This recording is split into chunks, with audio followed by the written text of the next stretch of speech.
Here we are at station number 2, which is on Washington Avenue. This station, again, is our second oldest. It's very historic. It's built in 1903. Not to get into too much of the history, but again, horses, steamers, things like that were rolling out of here at first. As you look at the front of the station, I don't have the issues of the height like I did with the last station, station number 3, which is a good thing.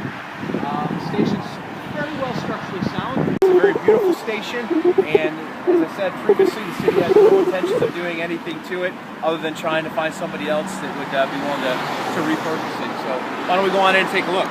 We walk in, again, just small little things and things we can fix right away, but again, we got a lot of concrete spalling that we need to get taken care of here, which again, not a big deal, something we can take care of right now, but this is, again, these are the issues that we run into. And just look at the walls. This is what we have when we are dealing with older buildings. Older buildings take a lot more maintenance, a lot more tender loving care. So, this isn't the normal engine that's in here, but again, as you can see, it's a little tight as far as quarters go, backing in and out. And in almost all of our stations, one of the other issues that we have is that aspect of backing in. More modern fire stations now are all built with drive-through bays. For the simple fact that, one, if you're backing up, there's a more likelihood that you're going to hit something or somebody, or heaven forbid, as you're pulling in, you're pulling too far and you run over or run through the wall in the back. So even though our policies are set that we have to have backers, again, we would like to get away from having to back engines in. Now, when we're backing them into the stations, a little bit harder because, again, as you can see, there's not a lot of room for a firefighter to be backing the rig up. So we tend not to have anybody get out when we're backing into the stations. It's usually just when we're out and about in the public. For the most part, a very good sized bay. We do have the ability to put another fire engine on this side. We usually have a pickup up here at this point. You know, a little tradition there. You still got the pole. But as I was showing you in station number 2, same type of issues. Everything is still exposed to the carcinogens, to some of the gasoline, and then we got the turnout gear. One of the other things I wanted to talk about the turnout gear as well is the turnout gear, the protection that the equipment gives to us is degraded when it comes to UV light, sunlight hitting it. So what we really need to try to do is we need to have it stored in as dark a place as possible. Fluorescent lights will actually do the same thing. So, as you saw on the last station and in this station, our gear is stored out and about. We just don't have any other place to put it. So we got it in 2 spots. We got it up here up front. We got it here in the back. A little tight quarters.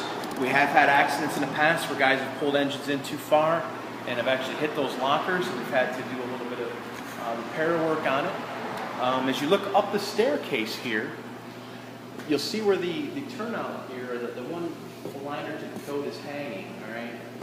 Again, it would be much better if we had that in its own little room with its own venting, so we're not trying to dry stuff hanging there. And again, as you're walking under it, you're getting dripped on.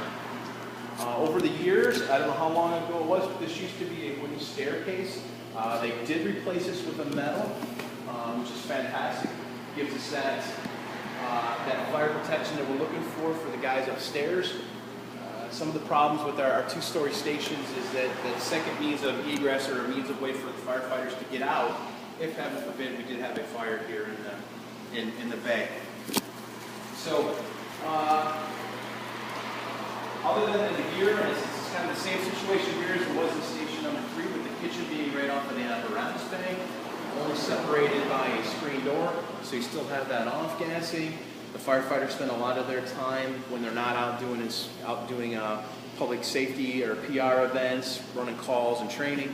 You know, a kitchen in any firehouse throughout the country is one of the meeting places. That's where we solve a lot of the world's problems. It's actually a great place. But the last thing we want to do is having our firefighters sitting in there eating their food with all that other product and stuff that's rolling around in the air. So why don't we go ahead and we'll take a walk here into the back, and I can show you a little bit more. So if we walk here in the back, same situation in station number 2 as we had in station number 3. This is the best that I can provide my firefighters for a cleanup or a decontamination area. It's just a slop sink. Not a lot of places that put stuff that you want to have stuff dry. Really, it's a terrible spot for us to try to decon any of our stuff.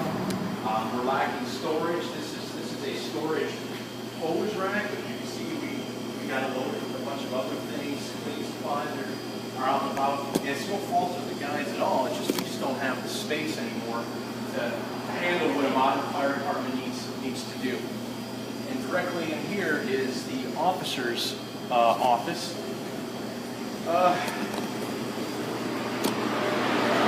It actually functions pretty well, other than the fact that window air conditioning unit again. The HVAC here is better than it is at station number 3, but still pretty subpar for a building.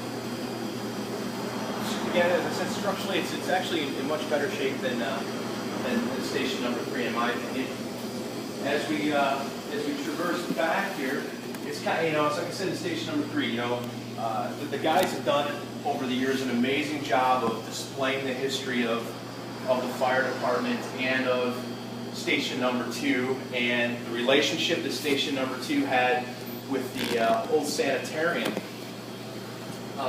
This place used to be called the Sinners Club, because the people that were at the sanitarium, when they wanted to get away and actually come over and have some real food or have some drink, they would come over here, and that's how this house got deemed the Sinners Club. So a lot of history in this house, a lot of history. Single bathroom downstairs. No shower facilities on the main floor, just like at station number 3. You might ask yourself, well, why is that important, Chief? Well, we would really like to have some sort of ground level washing facility. So again, as the guys come off, they peel stuff off, or they get into something, or they got blood on their pants. We really don't want guys stripping down and running upstairs to take a shower. It'd be nice if we had something on a ground level. Another reason why we would need that decontamination area, not only for equipment but for people. This is off the back side of the station. It's really, other than a shop for us, we can't put any type of apparatus in here. Very tight to try to put even the pickups in. You have to, kind of pull the windows in, or the mirrors, I'm sorry. Kind of I don't want to say a useless space, but really doesn't do a whole lot for us.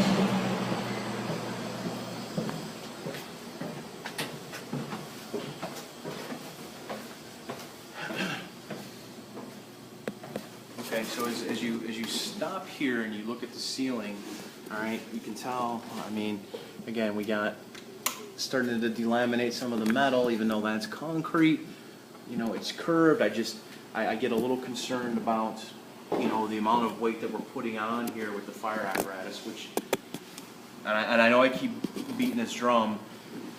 The architect says we really should get this looked at. Kind of wide open basement, a little bigger than over station number 3.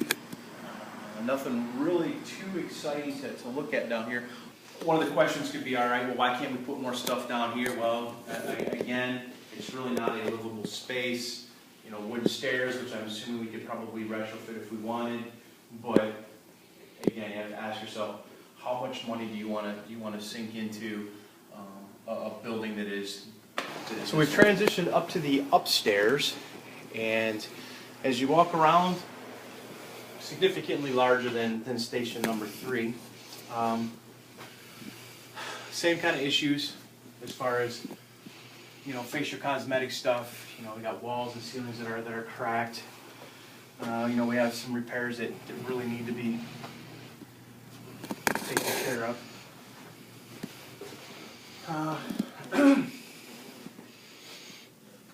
Just another closet. The guys store all their bedding and things here, but as you can see, we got a lot of peeling going on, and then again another sign for asbestos that we have to try to avoid.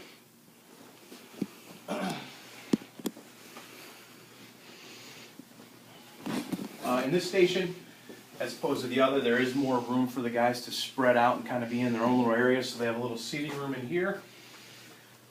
Really nothing else that you could use it for up here. Again, locker space is always a premium, places to change. So this is kind of a quasi, again, sitting room, locker room for the guys.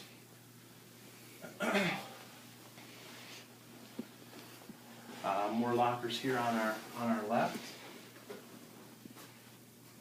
And as we come in here into basically our main lounge for the guys and the gals. Some questions again about the same issue. You know, how much weight do we have on this floor? Again, as I said earlier, we want exercise equipment. We want the firefighters working out, trying to stay physically fit. So that's up here. Really, we'd like to have the exercise equipment off in its own area, so that again, if some of the firefighters were studying, we have a desk over there because we got firefighters that still take college classes, or we're trying to do more training. They're not disrupted by a firefighter running on the treadmill.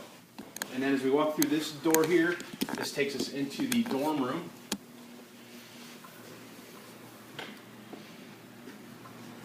Another large dorm room, similar to at Station 3. Same type of concerns, you know, the separation for some privacy and things. We just don't have it in this station. You got the large pole, which most of the guys don't use anymore, which is probably a good thing. It is safer to take the stairs, so we don't have the falls. Most modern fire stations now, if at all possible, are built as a single story for that very reason. So again, we don't have that transition of the steps. But really, your typical dorm room, we would certainly like it to be separated out. So as we transition through and out of the dorm room,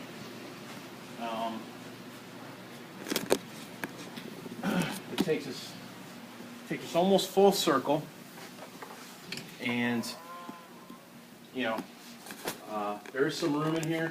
Get more lockers, and just like in 3s, you got the old wooden lockers, which is absolutely cool. Love to see those. But all of our laundry is still hanging. It's not put away, which would be nice. And the same type of issue again. We have one shower in the bathroom. So we try to minimum up here at station number 2 is 3 firefighters. Sometimes we have 4. If they get into something nasty, we got guys that are going to have to wait to get up here to get into the shower because we only have one. As you look in here, it is what it is. I mean, it's functional, but it certainly has room to improve. The tile and everything is a little outdated. Got some holes in the floor there. So certainly could use some improvements. As we walk down here,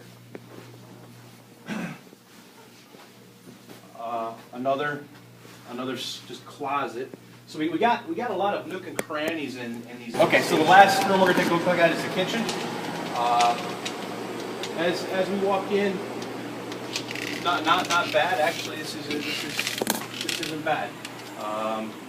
As far as cabinetry and stuff, a little outdated, but certainly livable for a firehouse. Tables okay, but as far as doing crew training, we're limited to being in here at the kitchen table. Of course, the TV's there for entertainment, but just like in station number 3, that is also the way we can communicate with the other stations through video conferencing. Each shift has, they have their lockers here for their food. So realistically, the kitchen isn't bad here at station number 2. So that is pretty much the tour of number 2. As I said before, at station number 3, these 2 stations have a lot of historical value. They really conjure up old feelings and feelings of excitement and as a firefighter, you just really love these old houses. But as a fire chief and trying to look to the future, these two buildings in particular really aren't meeting our needs for what we need to do to keep the firefighters safe and provide a good quality service out to the public. So again, as I said before, if you have any questions, please feel free to give me a call. So thank you for taking a tour of station number 2 with me, and then we'll move on to the next one.